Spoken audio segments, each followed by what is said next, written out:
Hello, and welcome to Old Ways in New Jersey. I'm Angus Kress, Gillespie, your host. I want to take you back in time to the 1940s, to the dark days of World War II. There was a need to deliver troops and unimproved beaches, so the Navy needed some kind of amphibious ship. They came up with something called the Landing Ship Tank, or LST. It could carry tons of troops or vehicles or cargo, and it could go right up onto the beach without getting stuck or damaged.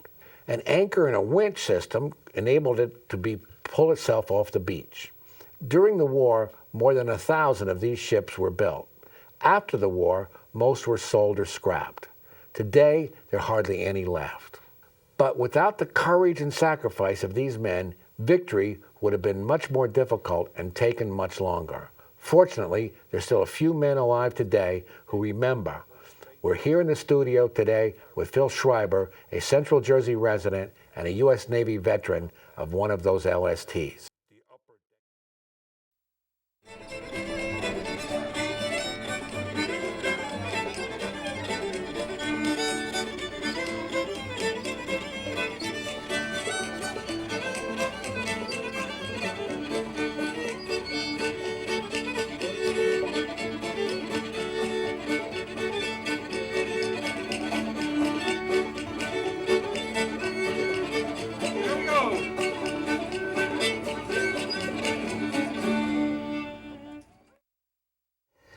Okay, Phil, let's turn back the pages of the calendar. It's 1943.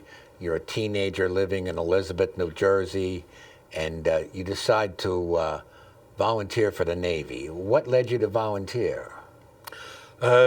We were at war at that time. I was in my last year of high school in Elizabeth, and it seems as though everybody, it was a boys' high school, everybody had gone to volunteer. Most of us were told to go back and finish our education because they didn't have the facilities to take so many people at once.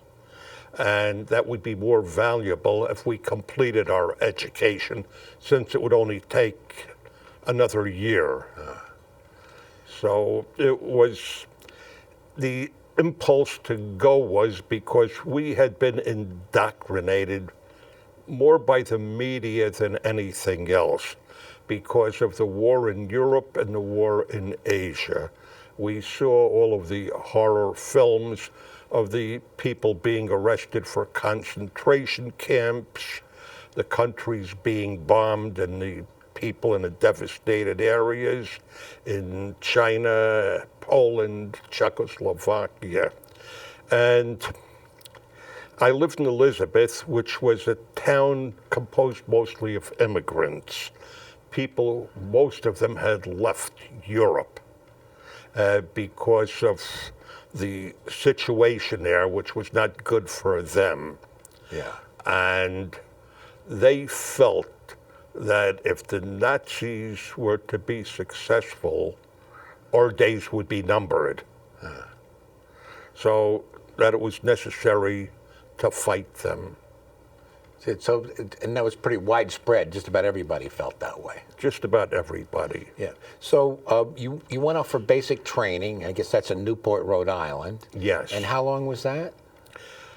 Basic training, boot camp as they call it, before they send you to sea was for 6 weeks. Mm-hmm. However, they gave you examinations to see if they wanted to give you further training.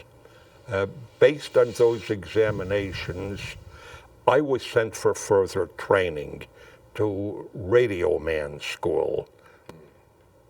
And how long was that? Radio man school was for 20 weeks. Well, that's a pretty long time. And where was that located? That was in Newport, Rhode Island also. Okay. And what did you learn in those 20 weeks?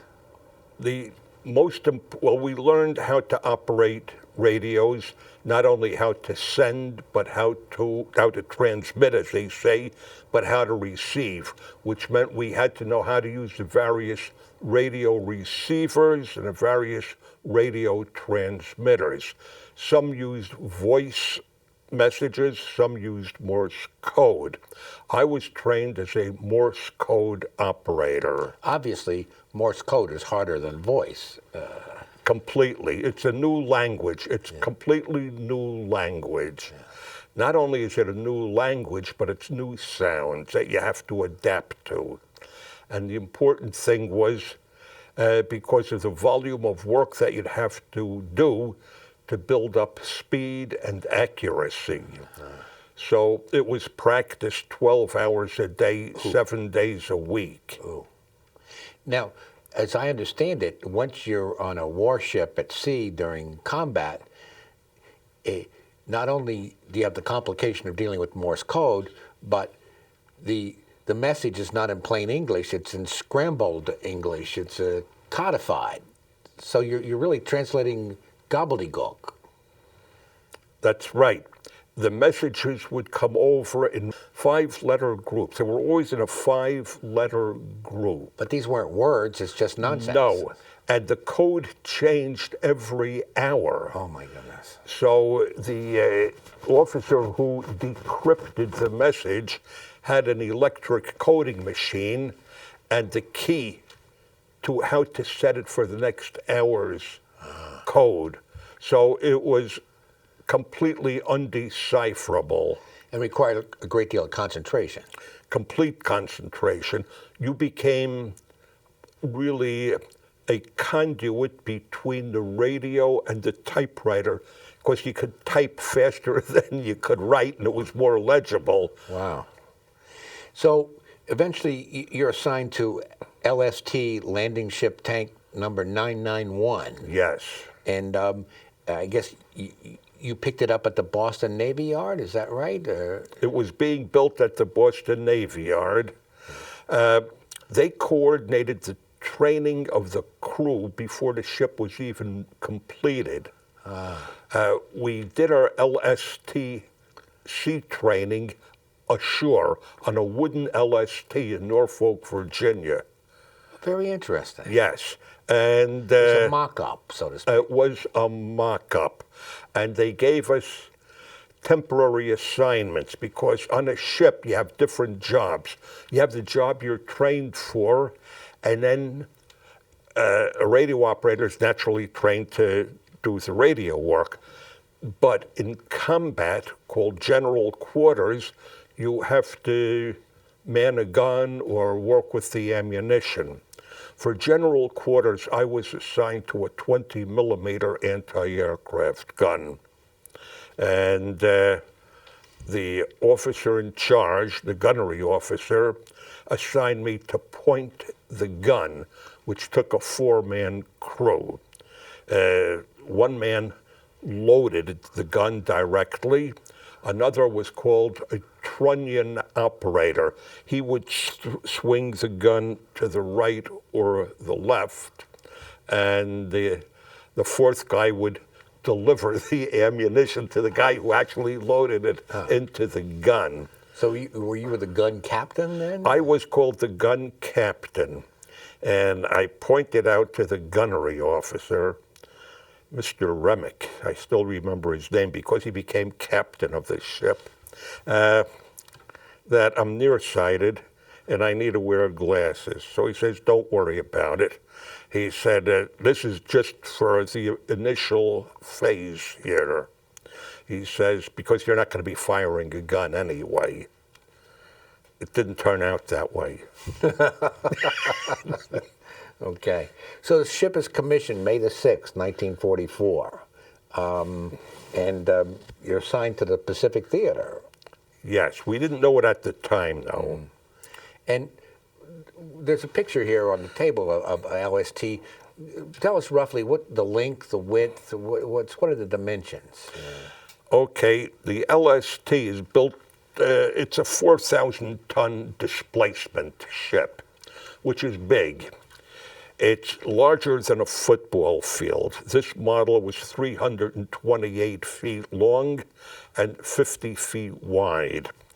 It had a tank deck, which is below the main deck. The cargo space was built to carry the largest tanks, Army tanks that were in combat. And the upper deck, you could carry even more tanks. And there's a front door called bow doors and a ramp that goes down. The ship is built to go right up on the land to beach and open the drop the ramp, open the doors, and the troops and the tanks or other equipment run off. And there's a ramp that leads from the top deck. Once the bottom cargo space is emptied out, the ramp comes down from the top deck, lowering to the ramp that goes ashore, and the upper cargo. You'll see in a picture amphibious vehicles on the main deck here that would go right down. Well, how do you load the LST? How do you go about loading it? Okay, the LST is loaded to go directly to a battlefield, which we'd call the beachhead there. And depending on your assignment, each LST had different requirements. Some didn't have to spend a lot of time on the beach, and they had a lot of small landing craft called landing craft for vehicle personnel. You could drop them in the bay or offshore, and the troops would go ashore in them. My LST was meant to go with the first wave right ashore. So instead of having a lot of little landing boats, we only had 2 of them. We had a lot of guns aboard because we'd be probably under a lot more attack, not only from the ground, but from the air. So we had a lot of anti-aircraft guns. So that's how I happened to get that job. We had 2 types of anti-aircraft guns. One was a 40 millimeter gun, which carried a bullet about this big, and the other was 40 millimeters is about 4 inches or so, and then a 20 millimeter, which was about half that size, which is the one that I was on. So you put down a basic layer of fuel and ammunition? To load the ship, yes. To load it initially, you take your cargo before you load your troops and equipment. Since we were made to go right up on the beach, we would load our ammunition first.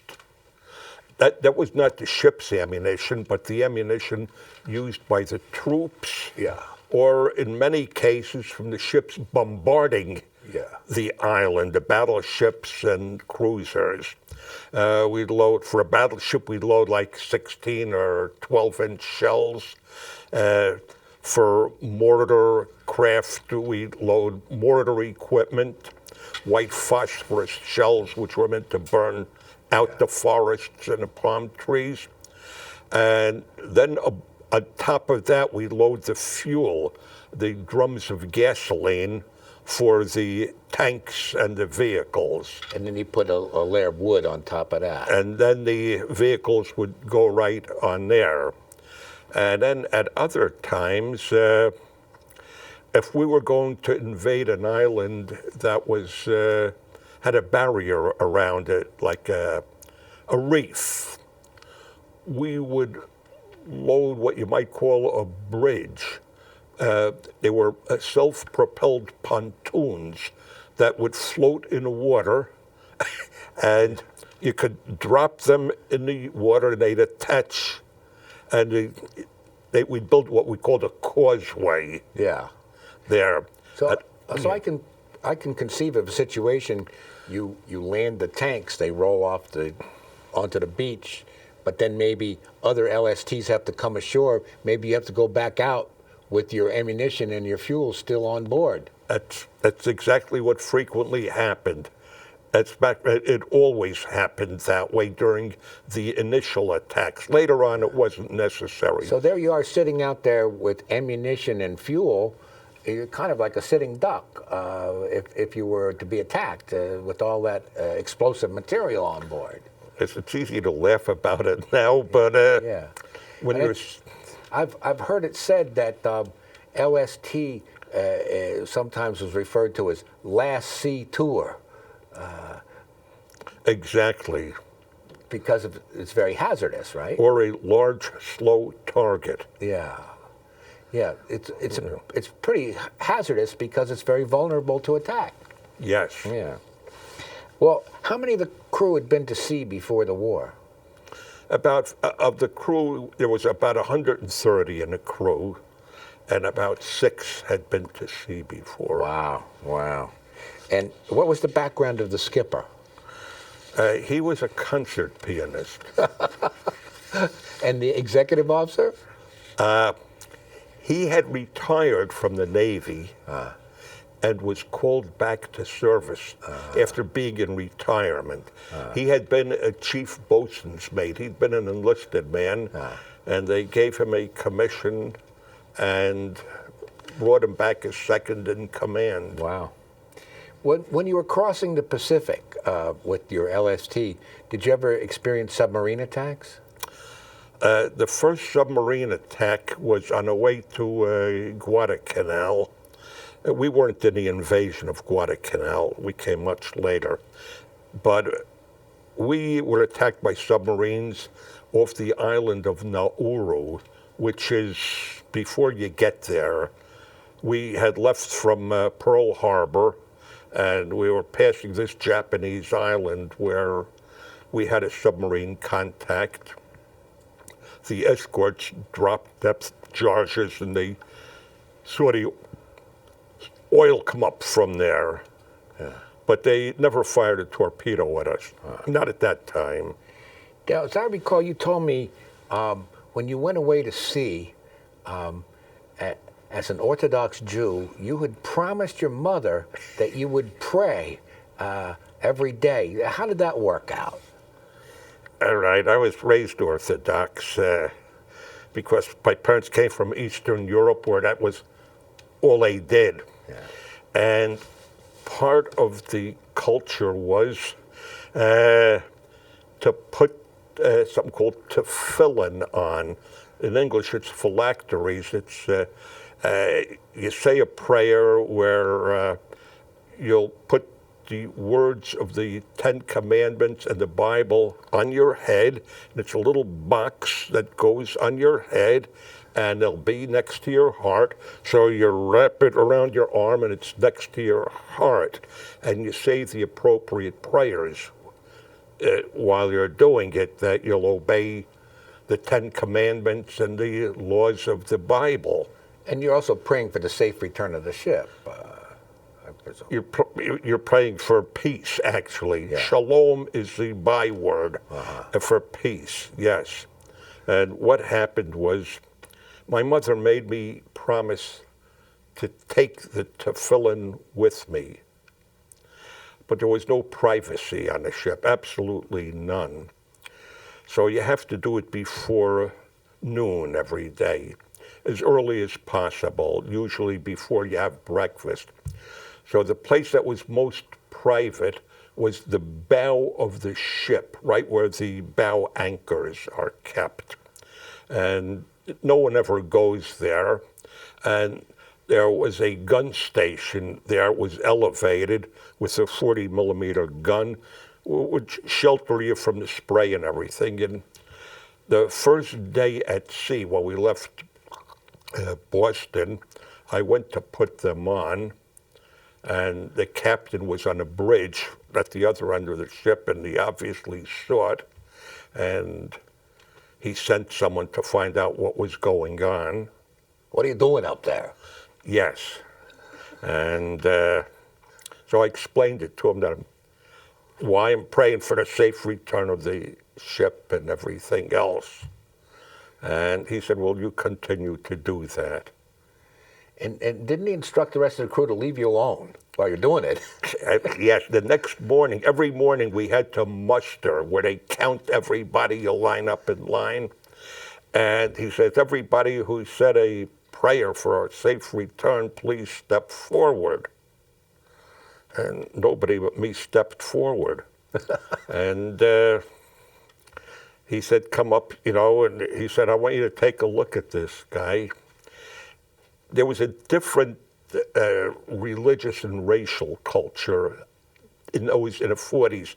I mean, racial discrimination, religious discrimination was the rule. Rather, I mean, it was the accepted thing. Like mosquitoes and mice, you just had to tolerate it. So he said, I know a lot of you people don't like Jews.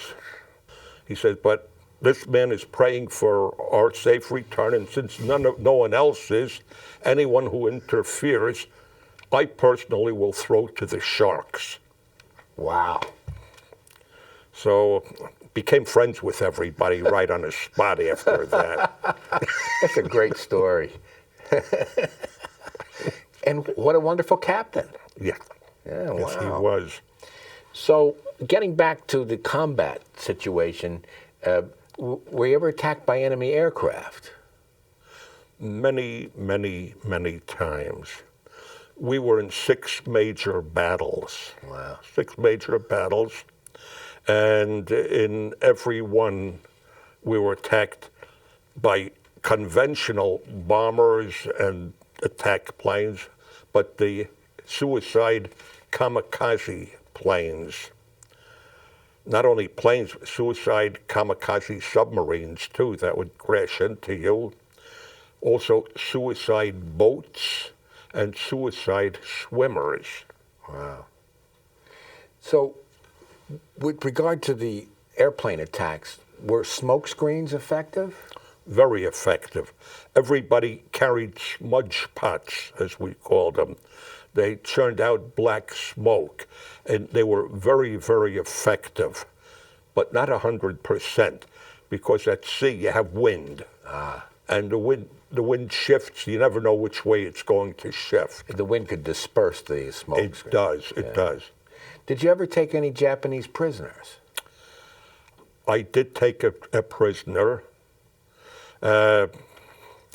His plane had been shot down, and he was floating in the water, and he was trying to shoot himself with his pistol, with a pistol anyway. The pistol wasn't working. So Probably waterlogged. Yeah, we fished him out of the water. And turned out he spoke English perfectly. Wow. He was my age. He had studied English in high school, and he spoke it perfectly.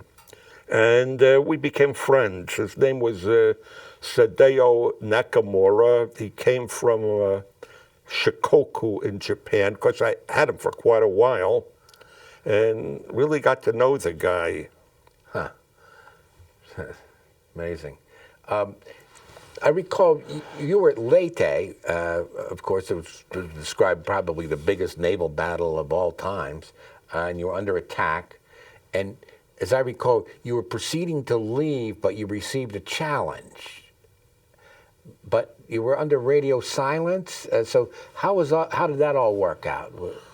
Okay, when you're underway in battle, that means when you're at sea in battle, to prevent the enemy from locating you, you cannot use your radio, because if you have a transmission, they have something called radio direction finders, which can locate you. So you can't use your radio. The challenge comes by radar. If a radar picks you up, your radar can respond, and it has a code in it that tells if you're a friend or a foe. It's called IFF, Identify Friend or Foe. Okay. The wire to our IFF transmission had been damaged during the battle, immediately before, so we couldn't identify ourselves. Oh, so that's a problem. A big problem. So when we received the challenge, we knew it was from a friendly ship, but we couldn't answer.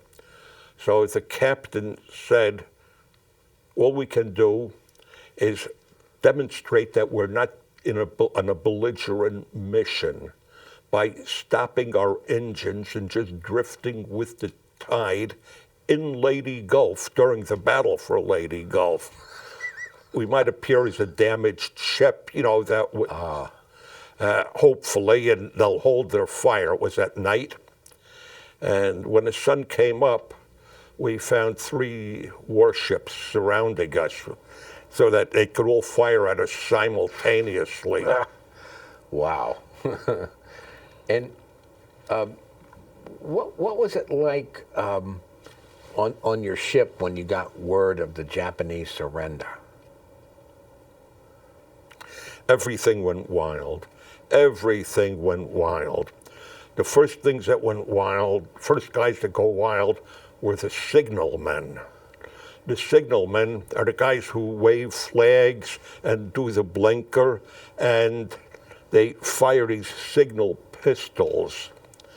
They began firing every signal pistol they can, not only on my ship, but in the entire anchorage in Lady Gulf. It was like a 4th of July that you couldn't imagine. And then your ship was converted to a post office. Yes.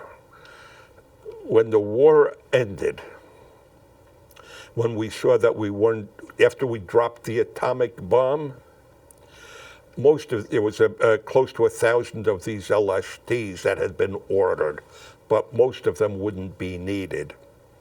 But some could be useful. So ours was converted to a floating post office that could travel around to the different places.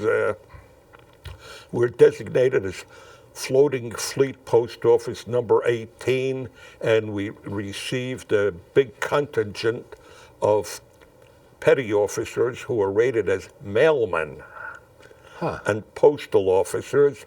The tank deck where we carried the ammunition and the tanks was converted into wooden bins to sort and store mail. Well, that must have been interesting, because you were a stamp collector all along, right? Yes. So it must have been pretty interesting for you. It was. Also a disappointment. Oh, how was it disappointing? Because as a stamp collector, they didn't have any stamps. All they would do is they would be a central depot to receive, sort, and transship the mail. Also, they wouldn't even have a postmark. Oh, so it was free mail. They just put a signature in the upper right-hand corner. Right? Unless you wanted to send it airmail. And then the ship's postal clerk would sell you a postage stamp. Well, Phil, I want to thank you for sharing your experiences, and thank you for your service. My pleasure.